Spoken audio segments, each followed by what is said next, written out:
Alors, vous avez combien de frères et sœurs? Deux? D'accord, comment ils s'appellent? En fait, c'est pas mon frère et ma sœur, c'est mon demi-frère et ma demi-sœur. Ah! Ah!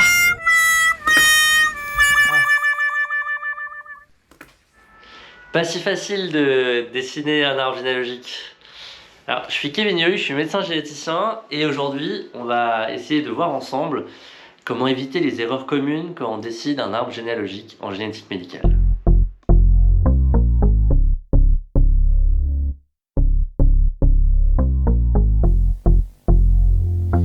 À part avoir le plaisir de dessiner l'histoire de sa famille sur un bout de papier, un arbre généalogique en génétique médicale est un outil indispensable à la prescription d'un examen génétique. Il est obligatoire dans ce cadre de figure car il est essentiel pour pouvoir raisonner et interpréter médicalement une analyse génétique à type de séquençage de l'exome ou du génome. Et pour vous faire ce topo, je n'ai pas hésité un seul instant. Je savais que j'allais avoir besoin d'aide. Et j'ai demandé donc à Emmanuelle Aquet, qui est conseillère en génétique dans notre service, et qui est pour moi celle qui fait les meilleurs arbres généalogiques, de nous aider et de nous partager son expérience afin de pouvoir progresser ensemble sur comment dessiner un arbre généalogique. Bonjour Kevin, je te remercie de ta confiance. Bon, il n'y a pas vraiment une seule façon de dessiner un arbre. L'important c'est qu'on soit lisible pour soi et pour les autres.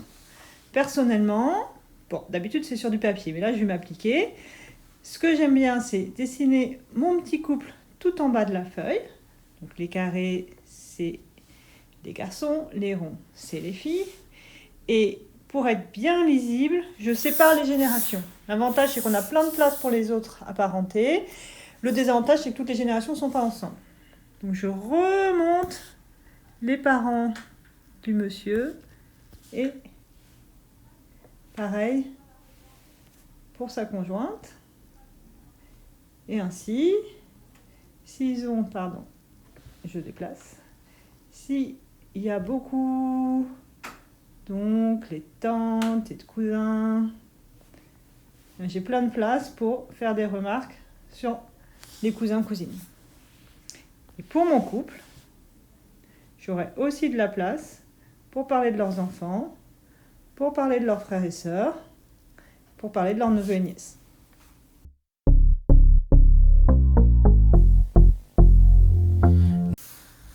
Alors Kevin, tu me demandes un petit peu des petits tips, des petites astuces pour faire ce superbe arbre. Alors, il y a d'abord des astuces de l'ordre organisationnel. Je vous en ai déjà donné une, de faire de la place. Ensuite, tu as parlé de l'exemple des demi-frères et sœurs. En fait, cet exemple-là, c'est le fait qu'il faut toujours essayer d'anticiper un peu toutes les situations. Donc, effectivement, c'est de demander, est-ce que vous avez des frères et sœurs et des demi-frères et sœurs directement dans la même phrase? Comme ça, les gens vont directement nous dire, oui, j'ai un frère et 3 demi-sœurs. Est-ce que ces demi-sœurs sont du même côté maman, côté papa, et est-ce qu'elles sont de la même union? On peut avoir 3 demi-sœurs en ayant une demi-sœur paternelle et puis 2 demi-sœurs maternelles, éventuellement, de 2 unions différentes.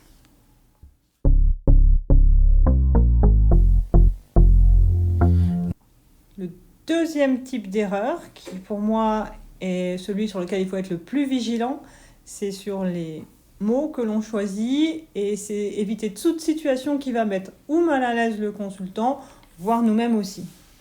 Et une des premières situations extrêmement délicates, c'est de dire « Et vos parents, comment vont-ils ?» Et là, on nous répond « Ils sont morts ». Mieux vaut dire « Vos parents, sont-ils encore en vie ?» quitte à avoir l'air un peu débile de poser cette question-là, et ensuite de dire « Ils vont bien » plutôt que de dire « Comment vont-ils » et d'avoir un énorme blanc à « Ils sont morts » et de ne plus avoir d'informations ensuite. Donc, vos parents sont-ils en vie? Oui. Sont-ils en bonne santé? Oui. Et si là, il y a quelqu'un qui s'effondre et qui dit « Ma maman est décédée », j'aurais tendance à dire « On ne barre pas la personne devant ses yeux. On fait plutôt discrètement un petit trait de part et d'autre derrière.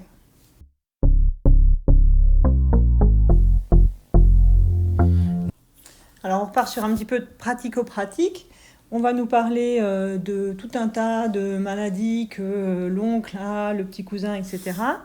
Donc, à chaque fois qu'on fait un petit schéma pour symboliser telle ou telle maladie, il ne suffit pas de faire le petit schéma, il faut bien noter ou à côté à quoi ça correspond, notre petit carré, ou bien se le faire en légende pour dire diabète de type 1, etc. etc.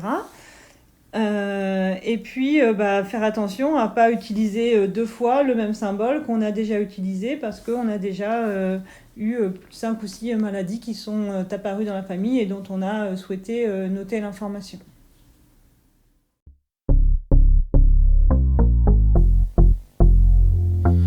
Alors voici un élément qui est très important à prendre en compte en génétique et qui à la fois va toucher l'organisation de notre espace pour faire l'arbre et à la fois va toucher, selon certaines populations, quelque chose de sensible et qu'il faut aborder avec pertinence, c'est la consanguinité.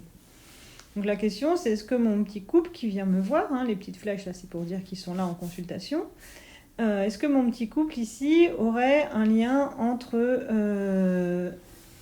ses grands-parents ou ses propres parents? Des fois, on le sait par avance et il faut l'aborder.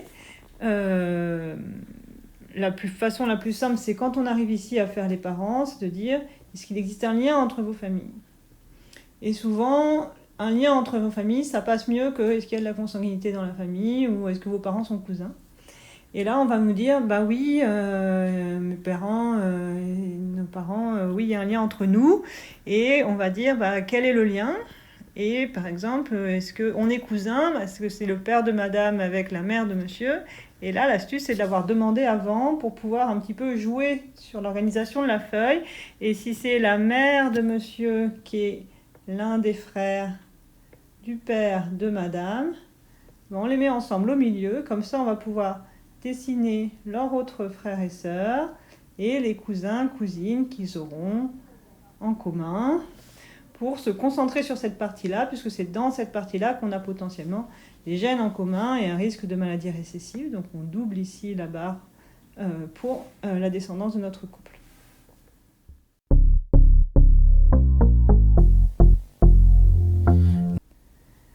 Dans les petits éléments qui vont souvent être cachés, ça va être par exemple les fausses couches ou les enfants décédés. Donc lorsqu'on en demande pour les frères et sœurs et les demi-frères et sœurs, on dit est-ce qu'il y a eu d'autres grossesses, y compris des fausses couches pour votre maman ou des enfants décédés? Idem des deux côtés, on demande s'il y a eu des fausses couches à répétition ou pas. Et parfois aussi, ce qu'il faut faire attention, c'est de bien demander s'il y a des personnes qui ont eu des difficultés d'apprentissage ou voire même des vraies déficiences intellectuelles, parce que dans certaines familles, ce n'est pas une maladie. Donc les gens vous auront parlé de toutes les maladies, par contre, ils n'auront pas précisé qu'ici, l'oncle qui n'a pas eu d'enfant, qui va bien, mais il a une déficience intellectuelle, puisque ce n'est pas une maladie, il habite chez papy-mamie, et il fait partie de la famille et personne n'a imaginé que nous, on pourrait le considérer comme une maladie.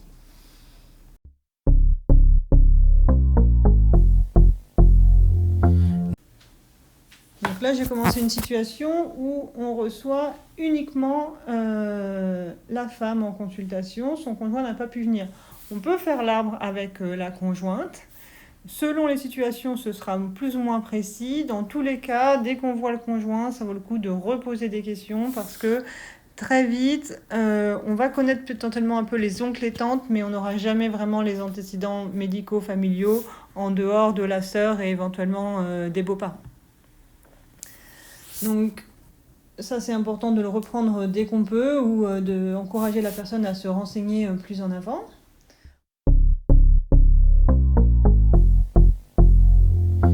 Ensuite, 2-3 autres petites choses auxquelles il faut s'habituer, c'est les frères jumeaux. Les frères jumeaux, on les dessine comme ça.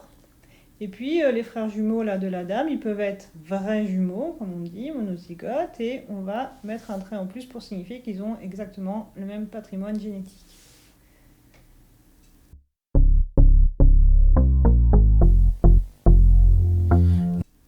Souvent, on a tendance à pas trop creuser plus loin, selon les situations. Pourtant, il y a des informations qui sont parfois très importantes, c'est les décès des grands-parents.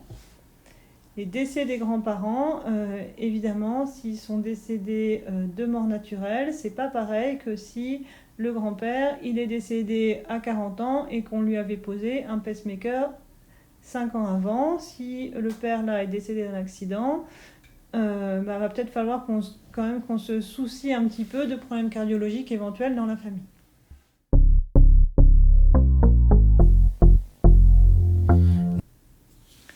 Une dernière petite chose, c'est les enfants qui sont adoptés. C'est important qu'ils aient quand même la place sur l'arbre, même si évidemment, d'un point de vue génétique, le risque n'entrera pas en jeu pour notre petit couple. Mais ce monsieur peut avoir très bien un frère qui a été adopté. Et dans ce cas-là, on le mettra entre crochets, qui signifie qu'il n'y a pas de matériel génétique en commun entre ces deux personnes.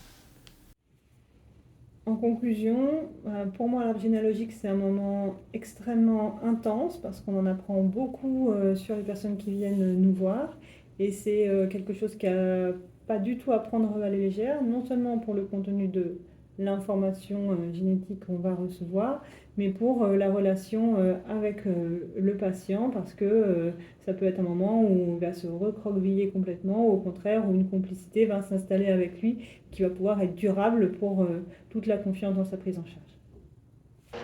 Alors voilà, j'espère que dessiner un arbre généalogique n'aura plus de secret pour vous après cette vidéo. Si vous voulez quand même en savoir plus, il existe un article de référence que je vous invite à lire et dont je vais vous mettre en commentaire le lien. Et quant à moi, j'espère que vous allez en dessiner d'autres et j'espère un jour peut-être les voir par moi-même. Et je vous dis donc à bientôt et bon cours.